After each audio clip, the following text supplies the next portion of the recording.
বন্ধুরা, আজকে যে ডেজার্ট রেসিপিটা নিয়ে এসেছি সেটার সিজন যদিও চলে গেছে, তবুও রমজান মাস চলছে তো ইফতারে বা সেহরিতে এটা বানানো যেতেই পারে।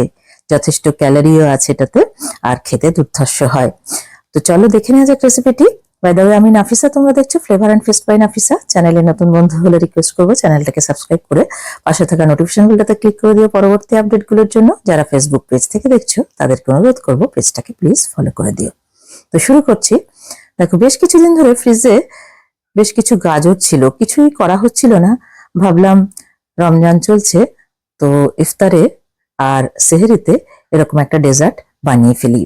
সেজন্য গাজরগুলোকে প্রথমে ভালোভাবে ধুয়ে পরিষ্কার করে নিয়ে খোসাগুলোকে ছাড়িয়ে নিচ্ছি। এইভাবে দেখো, সব গাজরগুলোকে খোসাগুলো ছাড়িয়ে নেব।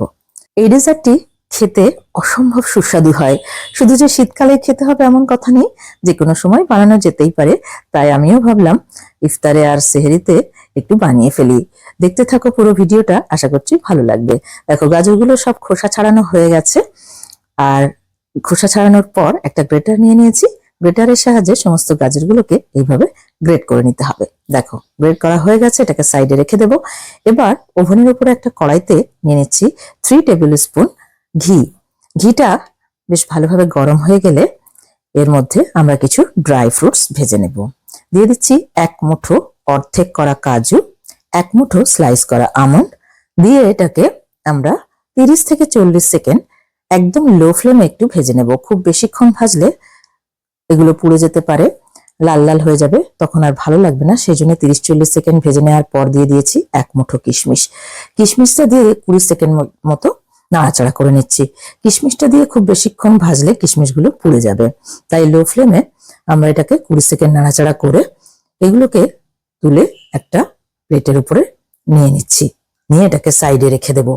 এখন এই ঘিয়ের মধ্যেই আর ঘি অ্যাড করব না, এই ঘিয়ের মধ্যে দিয়ে দিলাম গ্রেট করা গাজর, সামান্য একটু লবণ দিয়ে দিলাম। যে কোনো মিষ্টি জিনিসে একটু লবণ দিলে কিন্তু টেস্টটা ব্যালেন্স হয়ে স্বাদটা দারুণ হয়। তো 4 থেকে 5 মিনিট মিডিয়াম টু লো ফ্লেমে এই ঘিয়ের সঙ্গে গাজরটাকে ভেজে নিতে হবে। দেখতে হবে যেন এতে কোনো রং না ধরে, অর্থাৎ গাজরে কোনো কালার না আসে। তো 5 মিনিট মতো ভেজে নেওয়ার পর আমরা আগে থেকে জাল করে রাখা লিকুইড দুধ এর মধ্যে অ্যাড করে দিলাম। দিয়ে বেশ ভালোভাবে মিশিয়ে নিচ্ছি। নিয়ে এবার এটাকে আমরা ঢাকা দিয়ে দেব। দেওয়ার পর 5 মিনিট আরো মিডিয়াম টু লো ফ্লেমে এটাকে কুক করে নিতে হবে, যতক্ষণ না গাজরটা সফট হয়ে যাচ্ছে। তো প্রথমে যখন ঘি দিয়ে ভাজা হয়েছিল তখন গাজরের মধ্যে যে ময়েশ্চারটা সেটা শুকিয়ে যাওয়ার পরেই কিন্তু দুধটা অ্যাড করতে হবে। 5 মিনিট পর ফিরে এলাম, দেখো অনেকটাই শুকিয়ে গেছে দুধটা। এবার এই পর্যায়ে অ্যাড করে দিলাম 1/2 কাপ পরিমাণ চিনি। তোমরা নিজেদের স্বাদ মতো দিয়ে নিও। আর দিয়ে দিচ্ছি ড্রাই ফ্রুট, ভেজে রাখা ড্রাই ফ্রুটস গুলো দিয়ে বেশ ভালোভাবে এর সঙ্গে মিশিয়ে নিতে হবে। দেখো, ফ্লেমটা কিন্তু মিডিয়ামেই আছে, তো ভালোভাবে মিশিয়ে নিতে হবে। দুধটা দেওয়ার পর ফ্লেমটা মিডিয়ামে করে দিয়েছিলাম। এবার দিয়ে দিচ্ছি একটু food colour, yellow food colour. এটা অপশনাল, তোমাদের যদি ইচ্ছে না হয় স্কিপ করতে পারো। খুব সুন্দর একটা কালার আসবে বলে আমি অ্যাড করলাম। বেশ ভালোভাবে মিশিয়ে নিচ্ছি। চিনিটা গলে গিয়ে একটু রসালো ভাব চলে এসেছে। এই রসটাকে পুরো শুকিয়ে ফেলতে হবে 3-4 মিনিট নাড়াচাড়া করে। মিডিয়াম ফ্লেমে 3 থেকে 4 মিনিট নাড়াচাড়া করে এটাকে রান্না করে রসটা শুকিয়ে গেলে দিয়ে দিলাম 1/2 কাপ পরিমাণ খোয়া। খোয়া হাতের কাছে অ্যাভেলেবেল না থাকলে মিল্ক পাউডারও একটু দিতে পারো। আর দিয়ে দিয়েছি 1/2 চা চামচ পরিমাণ ক্রাশ করা এলাচ গুঁড়ো। দিয়ে বেশ ভালোভাবে এর সঙ্গে মিশিয়ে নিচ্ছি। এতক্ষণে নিশ্চয়ই আন্দাজ করতে পারছো আজকে আমরা কি বানাতে চলেছি। হ্যাঁ, এটা গাজরের হালুয়া। খেতে অসাধারণ হয়, আর যে কোনো সময় খাওয়া যেতে পারে।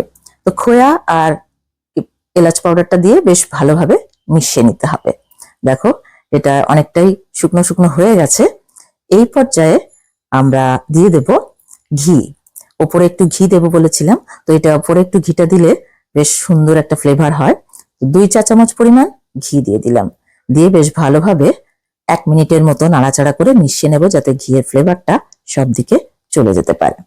তো এইভাবে মিডিয়াম টু লো ফ্লেমে এবার নাড়াচাড়া করে মিশিয়ে নিলাম। আমাদের গাজরের হালুয়া একদম রেডি হয়ে গেছে। এবার আমরা গ্যাসের ফ্লেমটাকে অফ করে দিয়ে এটাকে সার্ভ করে দেব। দেখো, দেখেই মনে হচ্ছে খুব টেম্পটিং। একটু কাজু দিয়ে ডেকোরেট করে দিচ্ছি, এটা অপশনাল। তো এইভাবে একবার বানিয়ে দেখতে পারো, কেমন হলো কমেন্ট করে জানাতে ভুলো না। আর আজকের ভিডিও ভালো লেগে থাকলে লাইক করো, ফ্রেন্ডস রিলেটিভদের মধ্যে অনেক অনেক শেয়ার করো। চ্যানেলে নতুন বন্ধু হলে রিকোয়েস্ট করবো চ্যানেলটাকে সাবস্ক্রাইব করে পাশে থেকো। আর যারা ফেসবুক পেজ থেকে দেখছো তাদেরকে অনুরোধ করবো পেজটাকে প্লিজ ফলো করে দিও।